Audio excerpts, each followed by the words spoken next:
家好，我今日要講嘅主題係國家安全法入面嘅科技安全領域。相信大家都對我國嘅科技進步有所認識啦。例如我哋會知道一啲大眾嘅品牌，例如小米啦、華為同埋大疆等等嘅品牌咧，佢哋其實喺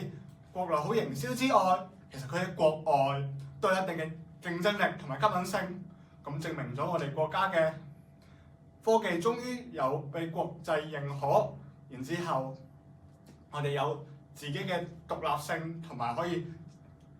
標示到我國嘅品牌。例如你諗起美國，我哋就諗到蘋果啦；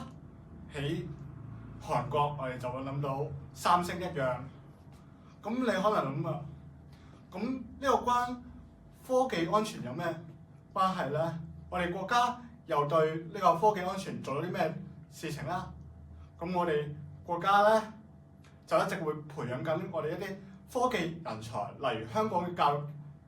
系統入面近排都加入咗一啲 STEM 嘅課程，可能我哋會認識一啲編程技巧啊，去操作無人機同埋一啲機械人等等，